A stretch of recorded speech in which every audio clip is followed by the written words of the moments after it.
Nació en Oaxaca uno de los grandes ideólogos y educadores mexicanos.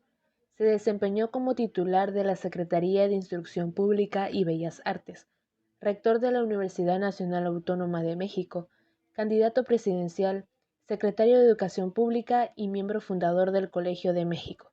A él se le debe el famoso lema de la UNAM: por mi raza hablará el espíritu. Su nombre es José Vasconcelos Calderón, 1882-1959. Fue literario, historiador, político y educador. Se le conoce como el fundador del Ministerio de Educación en México, desde el cual desarrolló una extraordinaria labor, lo que le mereció el sobrenombre el Maestro de la Juventud de América. En 1920 pronunció un discurso donde recalcó los principales problemas del país, de los cuales fueron la pobreza y la ignorancia. Vasconcelos afirmaba que el deber más elemental de una civilización era el de alimentar y educar a los niños. Dio seguimiento a los desayunos escolares, los cuales no eran una novedad en nuestro país, ya que tanto Justo Sierra como Francisco I. Madero lo habían llevado a la práctica, aunque solo por un corto tiempo. En 1921 ya eran una realidad y consistían en una taza de café con leche, 2 tortillas y una ración de frijoles. Para este pensador, el niño no era el eje, sino el fin y objeto de la enseñanza. El educador debería dirigir el desarrollo del niño y no únicamente observarlo. De aquí que pensara que la función del maestro consistía en orientar y organizar la estructura mental y moral de las generaciones. Afirmaba que cada docente debía de sentirse padre más allá de la carne y por la simpatía del espíritu, padre que, por estar desligado del afecto según la materia, podría juzgar mejor las necesidades del espíritu y de la ciencia. Vasconcelos estableció las escuelas rurales en el campo con el fin de unificar al país culturalmente. Entre ellas destacan las Casas del Pueblo, escuela rural, que convocaron a las comunidades a un esfuerzo de alfabetización, instrucción de diversas habilidades y conocimientos y de un desarrollo de la vida social, mejorando las técnicas de producción, formando con sus propios medios a los maestros rurales quienes dieron vida a las cruzadas contra la ignorancia, conocidas como misiones culturales instituidas en 1923. Los objetivos del modelo vasconcelista eran claros. La educación debía ser función exclusiva del Estado, laica, gratuita y obligatoria. Para Vasconcelos, el crecimiento y progreso nacional se basa en la revolución educativa del pueblo. Solo a través de la educación de las masas es como se podía llegar a la transformación de nuevos ciudadanos. Por ello, la prioridad de crear escuelas rurales, primarias y técnicas, además de emprender una cruzada contra la ignorancia y el analfabetismo a favor de la educación indígena. Siempre será recordado por sus aportes como fundador de la política cultural y educativa del Estado postrevolucionario. José Vasconcelos es una pieza fundamental en la creación de una cultura nacional, de donde surge el nacionalismo del México moderno.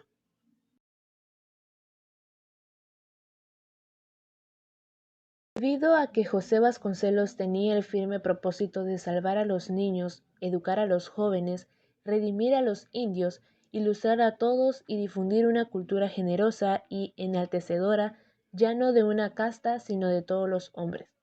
El 22 de octubre de 1920, el rector Vasconcelos presenta la iniciativa a la Cámara de Diputados de crear la Secretaría de Educación Pública, SEP. Gracias a esto, un año más tarde, por decreto presidencial del entonces jefe del Ejecutivo, Álvaro Obregón, se crea la SEP en México.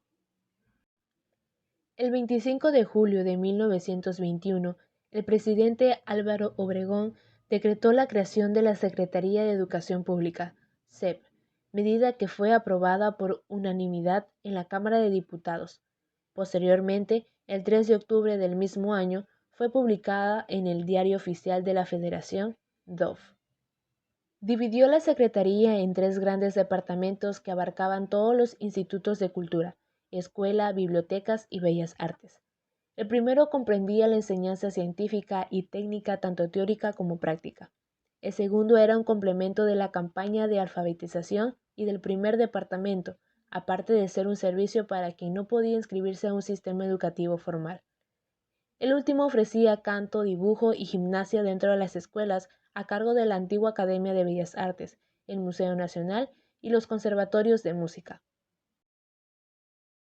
Varios fueron los elementos que ayudaron a la fundación de la SEP, tanto económicos como políticos. Entre los económicos se puede mencionar la producción del petróleo. Fue muy elevada durante la segunda década del siglo XX debido al influjo de la Primera Guerra Mundial. Esta Secretaría de Educación se proponía terminar con el analfabetismo. Vasconcelos estaba convencido de que con falanges de analfabetos no se va a ninguna parte.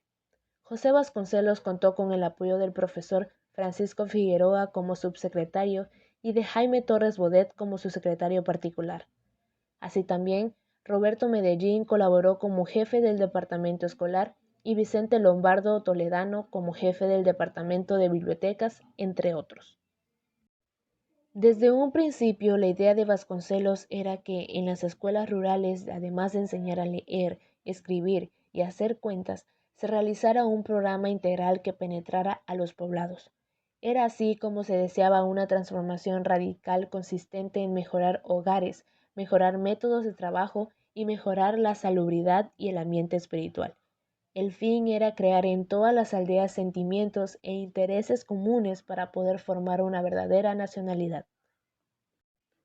Desde entonces hasta la actualidad, la SEP mantiene un propósito fundamental: crear condiciones para asegurar el acceso de todas las mexicanas y mexicanos a una educación de calidad, en el nivel y modalidad que la requieran y en el lugar donde la demanden.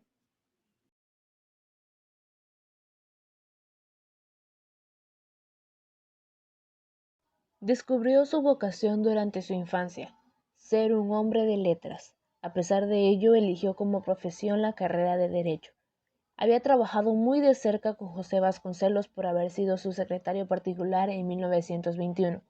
Inició una intensa campaña pro alfabetismo, ya que cerca del 55% de la población era analfabeta. Se proponía que cada mexicano alfabetizado enseñara a uno no alfabetizado. A fines de 1950, el porcentaje de analfabetos era de 44%. Hablamos de Jaime Torres Bodet, poeta y ensayista, 1902-1974.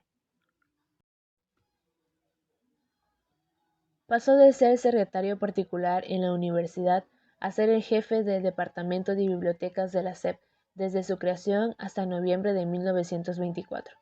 Posteriormente ocupó la dirección de dicha secretaría en 2 ocasiones: los últimos 3 años del gobierno de Manuel Ávila Camacho y durante el sexenio de Adolfo López Mateos. En medio de esos periodos, ocupó eficazmente el cargo de director general de la UNESCO. Cuando Torres Bodet fue titular de la SEP entre 1943 a 1946 y 1958 a 1964, la estructura administrativa de esta era más amplia y especializada que cuando la fundó Vasconcelos, lo que implicaba que, para que los proyectos y las reformas salieran adelante, debía dedicarse más tiempo a su estudio y planeación. Torres Bodet comprendió que su tarea al frente de la SEP sería rehacer la política de la Secretaría y ponerla al servicio de la fraternidad y la unión patriótica, para devolver la esperanza en la educación y guiarla hacia metas más elevadas y libres, pues la ley de educación debía ser la ley de la convivencia.